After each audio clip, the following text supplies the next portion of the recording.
নমস্কাৰ মই শিখা পুনৰবাৰ মই আপোনালোকক মোৰ চেনেললৈ স্বাগতম জনাইছো আশা কৰিছো আপোনালোক সকলো ভালে আছে আজি মই অন্য এটা ৰেচিপি আপোনালোকলৈ শেয়াৰ কৰিব ওলাইছো যদি আপোনালোকৰ ভিডিওটো ভাল লাগে তেতিয়াহলে প্লিজ ফ্যামিলি ফ্ৰেণ্ডৰ লগত শেয়াৰ কৰিব আৰু লগতে ভিডিওটো শেষলৈকে চাব তেতিয়াহলে বলক আজি ভিডিওটো আৰম্ভ কৰো আজি মই বনাম কফি মাৰ্বল কেক ইয়াৰ কাৰণে লাগিব 1.5 চামুচ কফি ইয়াত মই অলপ গৰম পানী দিম গৰম পানী দিলে কফিখিনি সোনকালে গলি যাব এইখিনি মিক্স কৰি মই অতৰাই লম এটা কেক টিনত মই সৰু চামুচেৰে এচামুচ ৰিফাইন দিছো ইয়াক মই এডাল ব্ৰাছৰ সহায়ত গুটেইটো মিলাই লম মিলাই লোৱাৰ পাছত 1.5 চামুচ ময়দা দিছো ময়দাখিনি দি গুটেই টিনটো মই ঘূৰাই ময়দাখিনি লগাই লম এয়া মই ধুনীয়াকৈ ঘূৰাই লগাই লৈছো আৰু এয়া মোৰ ৰেডি তাৰ পিছত এটা বাউলত মই আধা কাপ পাউডাৰ চেনি আৰু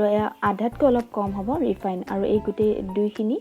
মই মিক্স কৰিম ভালদৰে মিক্স কৰিব যাতে চেনি গোটাটো নাইকিয়া হৈ যায় এইখিনি মিক্স কৰা হোৱাৰ পাছত মই এখন চালনীৰ সহায়ত ফুল একাপ ময়দা দিছো ময়দা দিয়াৰ পাছত বেকিং পাউডাৰ দিম মই আধা চামুচতকৈ অলপ বেছি হ'ব এইখিনি দিয়াৰ পাছত ভালদৰে চালি লম আৰু চালি লোৱাৰ পাছত মই এইখিনি মিক্স কৰিম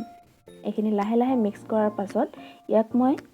বেটাৰটো ঢিলা কৰিবৰ কাৰণে গাখীৰ ব্যৱহাৰ কৰিম গাখীৰ মই একাপ লৈছো একাপ নালাগে ইয়াক অলপ দি এই বেটাৰটো আমি ঢিলা কৰিম অলপকে দিব বেছি জুলিয়া হলে আসলতে কেকটো নহব সেই কাৰণে অকল মই দি পেলাই এই বেটাৰটো ঢিলা কৰিছো এনেকৈ মই কৰাৰ ধৰণে আপোনালোকে কৰি ল'ব আৰু যদি আপোনালোকে বিচাৰে ইলাচি পাউডাৰ দিব পাৰে অকনমান আৰু যদি ইলাচি পাউডাৰ নাথাকে ভ্যানিলা এসেন্স থাকিলেও ইয়াত দিব পাৰে মোৰ নাই যেহেতুকে মই দিয়া নাই আৰু মই এনেদৰে ধুনীয়াকৈ বেটাৰটো মিক্স কৰি লম এয়া মোৰ বেটাৰ ৰেডি হৈ গ'ল আৰু ইফালে মই এটা সৰু বাউলত কফিখিনি দি লম আৰু মই যিখিনি বেটাৰ তৈয়াৰ কৰিছিলো সেইখিনি মই ইয়াৰ আধা ইয়াত মই দি দিম আৰু দি ইয়াত এইখিনি মই মিক্স কৰিম আকৌ আগৰ নিচিনাকৈ ভালদৰে মিক্স কৰি লম ইয়াত কোকো পাউডাৰ ইউজ কৰিব পাৰে ইয়া মই মিক্স কৰি ললো মিক্স কৰি হোৱাৰ পাছত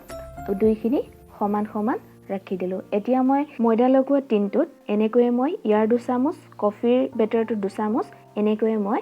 দি যাম আপোনালোকে চাই ল'বচোন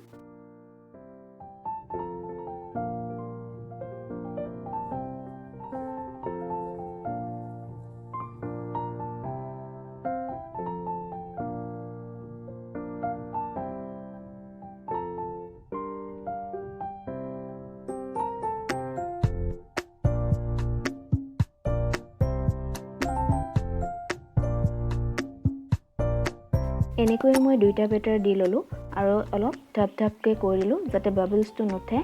এতিয়া এডাল মই টুথপিকৰ সহায়ত এইটো এটা ডিজাইন বনাম আপোনালোকে চাই ল'ব নহলে সৰু এখন সুই কটাৰেও ইয়াত কৰিব পাৰে এটো মই নিজৰ মতে ডিজাইনটো কৰিছো আপোনালোকে যি বিচাৰে তাকে ডিজাইন কৰিব পাৰিব এবাৰ মই ভিতৰৰ পৰা বাহিৰলৈ টানিছো আকৌ বাহিৰৰ পৰা ভিতৰলৈ টানিছো মই এটা ফুলৰ ডিজাইন দিছো আপোনালোকে যি বিচাৰে জেব্ৰা ডিজাইনো কৰিব পাৰে এনেকৈ হৈ গ'ল আৰু এতিয়া মই এটা প্ৰেছাৰত মই ব্যৱহাৰ কৰা নিমখখিনি সমানে মিলাই লৈছো আৰু এতিয়া ষ্টেণ্ডাল দি দিছো ষ্টেণ্ড দিয়াৰ পাছত মই বেটাৰটো ইয়াত দি দিম ইয়াত দিয়াৰ পাছত মই ইয়াৰ ঢাকনখন প্ৰেছাৰৰ ঢাকনখন চিটি আৰু ৰাবাৰডাল অতৰাই ঢাকনখন মাৰি মই 30 বা 35 মিনিটৰ কাৰণে ইয়াক মই লো ফ্লেমত ৰাখি দিম 30 মিনিটৰ পাছত চাওঁচোন কেকটো কেনেকুৱা হৈছে এয়া মোৰ কেক ৰেডি হৈছে মই টুথপিকৰ সহায়ত চাইছো কেক ৰেডি হৈ গ'ল এতিয়া মই এডাল কেপাৰৰ সহায়ত কেকটো উলিয়াই নিম আৰু কেকটো ঠাণ্ডা হ'বলৈ দিম ইয়া ঠাণ্ডা হোৱাৰ পাছত মই এখন